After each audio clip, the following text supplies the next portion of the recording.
आगको राखी पूर्णिमा आसूची author राखी रे जदि आपण किछि घर लोकंक पई स्पेशल यूनिक रेसिपी बनैया चाहूँगी सुजी नड़िया रे तैयारी ये टेस्टी रेसिपी को बनैकी देखंतु समस्ते खाइकी बहुत पसंद करेंगे। एमती तो पिठा मु आपण मानक सहित विभिन्न प्रकार ऑलरेडी शेयर कर सारी किंतु ए पिठार टेस्ट ना पूरा अलग। आपड़ ये देखिए जापे ता कलर केते बढ़िया आसी पिठा सॉफ्ट होगी तैयारी होती आम इनो सोडा कि बेकिंग पाउडर ये सब जिन किसी भी यूज करना पूरा सिंपल प्रोसेस रे मु बनई वीडियो को एंड चाहे देखूँ। आशा करी आज रेसिपी निश्चय आपण मानक बहुत पसंद आसो। जदि वीडियो पसंद आसे ना प्लीज वीडियो को लाइक करदे कि जी। तो चलते स्टार्ट करिए आज रेसिपी। ये पिठा तैयारी करने ये मुझे गोटे किना सुजी नहीं गली घरे थी नॉर्मल सुजी नहीं ये खदड़िया होगी अच्छी।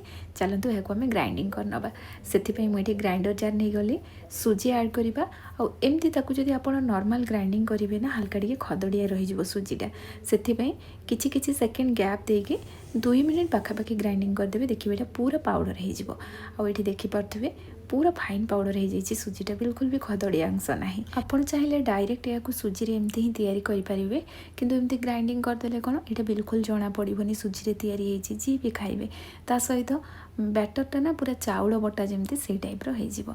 तो ये मु सुजी को ग्राइंडिंग कला परे चीनी दूची तो चीनी अधिक पकेबानी आग को आम ये चीनी यूज करवा से 3 चामच चीनी देली नॉर्मल चामच रे ये मो मोटा दाना वाला चीनीटा नहीं ये सुजी सहित मुझे ग्राइंडिंग करदेवी। जदि आप नॉर्मल चीनी नौथे सरू दाना वाला चीनीटा ग्राइंडिंग करवा दरकार नहीं आग को आप एमती सुजी रे मिसेकी बतुरी पारे। तो ये मुझे ग्राइंडिंग करके नहीं आसली एबे आमे कौन करबा ये पाउडर को गोटे जगह को बाहर करनबा। एबे इथिरे दही ऐड करबा जो गिनारे सुजी मापिकी नहीं से सेम गिनारे मापिकी ये मु हाफ गिना दही देदेली इथिरे अल्प टिके ही मु पानी देछि आगो को आमे इथिरे क्षीर यूज करबा। तो ये जो क्षीरटा नहीं ना फुटा क्षीर किंतु ये उषुम अच्छी नख उषुम क्षीरटा मुझे इथिरे पकेली। क्षीर को सेमती अधिक गरम करके पकेबेनी जस्ट हाथ रखिले आपड़ सही पारे से उषुम थी या पकेबे से सेम गिनारे ही मापिकी ये मुझे गोटे गिना क्षीर नहीं गली। एबे या आम भल भाव में मिसई दबा ये ना मुझे आट ए टाइम क्षीरटा पकईदेली से कौन है ये हल्का टे लम्स रहीगला आपने देखिपे से आपड़ कौन करेंगे क्षीर को अल्प अल्प पकईकी बहलिया करके प्रथमे मिसई देवे तापर जो एक्सट्रा क्षीरटा पकईबे ये बिल्कुल लम्स रही बहुत जल्दी ये मिसीज। तो ये मुझे हुस्कर भल भाव में मिसईदेली बैटर रेडी हो गला। एबे या आम कभर कर रेस्ट रखा जदि या आप इंस्टांट बनैया चाहूँगी 10-15 मिनट रेस्ट रखिला परे एथिरे आपण खाइबा सोडा कि इनो पकईकी बनई पारिबे पिठा एकदम स्पंजी होकर तैयारी हम। किंतु एठी मु इनो सोडा पकईनी से 3.5 घंटा रेस्ट रखी आपड़ चाहिए 5 घंटा पाखापाखि रखिपारे हेले पिठा अधिक स्पंजी और नरम होकर तैयारी हम। तो ये बैटरटा टे फुली जाइए आ इनो सोडा जदि एथिरे आपण पकईबे ताले कौन हम पिठाटा अधिक स्पंजी हम माने मुझे जो टाइप बनई ना याठारू भी अधिक स्पंजी और नरम होकर तैयारी हम। जदि हेल्दी ऑप्शन चाहूँगी ताले ये टाइप आप रेस्ट रखिकी बनई पारिबे। तो एबे आमे एथिरे यार फ्लेवर पाई मो गोलमरिच गुंड गुजराती गुंड पकई आपड़ केवल गुजराती गुंड भी ये पकई पारे ता सहित गोटे गिना नड़िया गोरा पकईले या भल भाव में मिक्स करनबा। बैटरटा टे अधिक बहलिया लगुचे से मुझे अल्प पानी देली माने अल्प टे पूरा दबा मुझे देखी आउ के पानी रहा। तो एमती अल्प पानी दे या मिक्स करवा कि पानी जगार आप क्षीरटा भी व्यवहार करेंगे। मुझे देखली जी पानी नहीं ना अधिक पानी अच्छी मुझे कम पकई एबे सबू जिनस को भल भाव में मिक्स करनबा। बैटर पूरा रेडी अच्छी अंपटे चलतु आम कड़े को प्रीहिट करनबा। ये नॉर्मल मो पिठा को सिझेकी तैयारी करनी आपड़ चाहिए सिझेकी भी बनई पारे किंतु केक आम जो टाइप बनाती ना पिठा को मुझे टाइप बनईकी ये रेसिपी तैयारी करछि। तो ये कड़े रे मु लुण पकईली गोटे स्टैंड रखीदेली कभर करके यहाँ प्रीहिट करने मुझे छाड़देली। एबे कौन करबा छोट छोट गिना नहीं जावा एथिरे तेल लगे नबा सबू गिनारे आम तेल लगेबा किंबा आपण बटर पेपर को पूरा छोट छोट काटिकी गिनारे सेट करनेबे तापर ये पिठा आपण तैयारी करि परिबे। तो तेल लगेकी एथिरे अल्प टिके मैदा पकईली और चारिपटे एमती आम स्प्रेड करवा। तो ये प्रोसेसटा सबू गिनारे आम करनबा सबू गिना रेडी हो गला। सेपटे आमर बैटर भी रेडी अच्छी बैटर कंसिस्टेंसी यही टाइप रखिए अधिक पतला रखिए कारण सुजी रे आम तैयारी कर अधिक पतला रखिबेनी कि सेमती अधिक बहलिया भी रखिबेनी एई टाइप तार कंसिस्टेंसीटा रखिबे। एबे सबु गिनारे आमे गोटे गोटे डंका बैटर देदेबा। सेमती अधिक एथिरे बैटर मु देइनी कारण छोट छोट पिठा तैयारी करछि। एबे गिना को एई टाइप टैप करदेबा जा फल रे एथिरे एयर बबल बिल्कुल भी रहिबनी। ए सब जिनस रेडी हो गला। एबे चलतो कढ़ई को आमे चेक करनबा। कढ़ई पूरा गरम अछि। ए स्टैंड ऊपर मु गोटे प्लेट रखिदेली कारण गिना गुड़ा को रखिबा ना सेति प्लेटा देली। ए प्लेट ऊपर आमे सब गिना को रखिनबा। एठी 4टा गिना जगह हला ता सहित मु आउ 3टा गिना रे बैटर को मधे रेडी करछि। तो अन्य पट गैस चूल्हा रे कढ़ई रेडी करथिले सेपटे मु से सब गिना को रखिकी ताकू मधे बेक करनेली। तो एठी ना 20 मिनिट पाखापाखि या मु कुक करथिली पूरा लो फ्लेम रे। आ एमती गोटे टूथपिक कि छुरी रे या आमे चेक करनबा सिझी कि नहीं। टूथपिक इनसर्ट कला पर देखंतु पूरा क्लीन आसिला ता माने पिठा बहुत बढ़िया से रेडी हो जाइए। एबे या आमे ठंडा हवा पई छाड़ी दबा।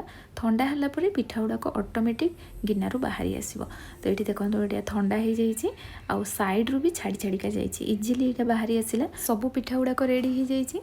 एबे आमे टूथपिक रे छोट छोट होल तैयारी करबा जा फल रे आगो को जो क्षीरटा आमे व्यवहार करबा भीतर को भलो भाबरे जाई परिबो। जदि ए पिठा रे आपण इनो सोडा किमा बेकिंग पाउडर यूज करथिबे ए प्रोसेसटा करबा दरकार नै कारण से पिठा एमिति ही अधिक स्पंजी और नरम होकर तैयारी हुए।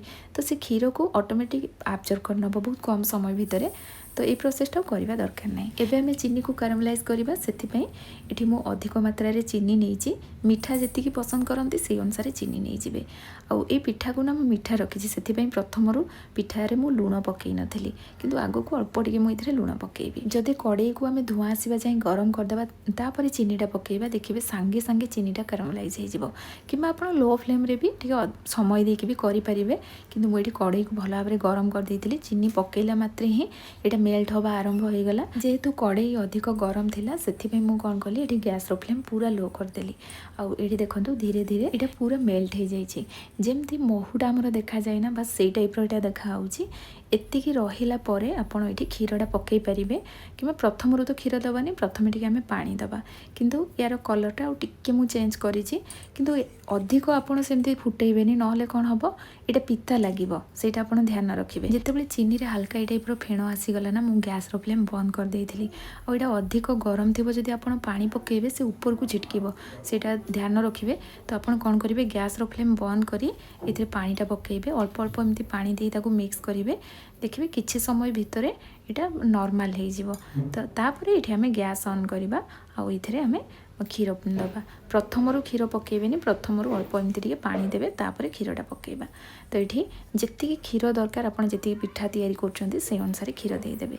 एहा को हमें मिक्स करनबा भल भाव मिसी जाइए। तो कलरटा भी देखो बहुत बढ़िया आछि। यार भल फ्लेवर पाई मु एठी 2टा गुजराती पकेइली। एबे गैस रो फ्लेम लो टू मीडियम रखिबा और 2 रु 3 मिनिट पाखापाखि या को हमें फुटेइबा। और एठी मु गोटे पिंच लूण दे देली। मीठा जिनसटा तैयारी करछंती टिके लूण पकेइ देले तार मीठाटा बहुत बढ़िया से आसीबो। सब जिनस को मिक्स कला परे या को फुटिया पे मु छाड़ी देइथिली। किछि समय फुटिला परे देखंतु ता कलरटा केते बढ़िया आछि। तो एठी हमर क्षीरटा रेडी हो जाइछि। एबे गैस रो फ्लेम बंद करिबा और गैस रो फ्लेम बंद कला परे ही इथरे पिठा गुडा को पकेइबा। जदि पिठा अधिक स्पंजी हेइथिबो ए गरम क्षीर रे 5 मिनिट आपण रखिला परे ही देखिबे पिठा गुडा को क्षीर को सोक करनबो। किंतु मु एठी 15 मिनिट या को रखिथिली। गरमा गरम तो आपण को देखैथिली किंतु तापरे मु 15 मिनिट पाखापाखि या को कवर करी रखिथिली।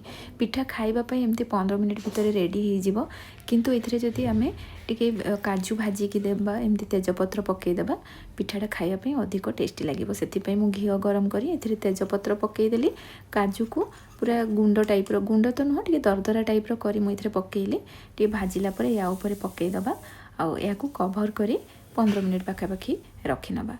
तो ये गरमा गरम पिठा आमर देखो रेडी हो जाइए। बहुत टेस्टी लगे खाइबापी। आउ या 5 मिनिट पाखापाखि रखिला परे मु आपनको देखैदेली किंतु ए पिठा क्षीर सोक करिया पई 15 मिनिट पाखापाखि लागिथिला।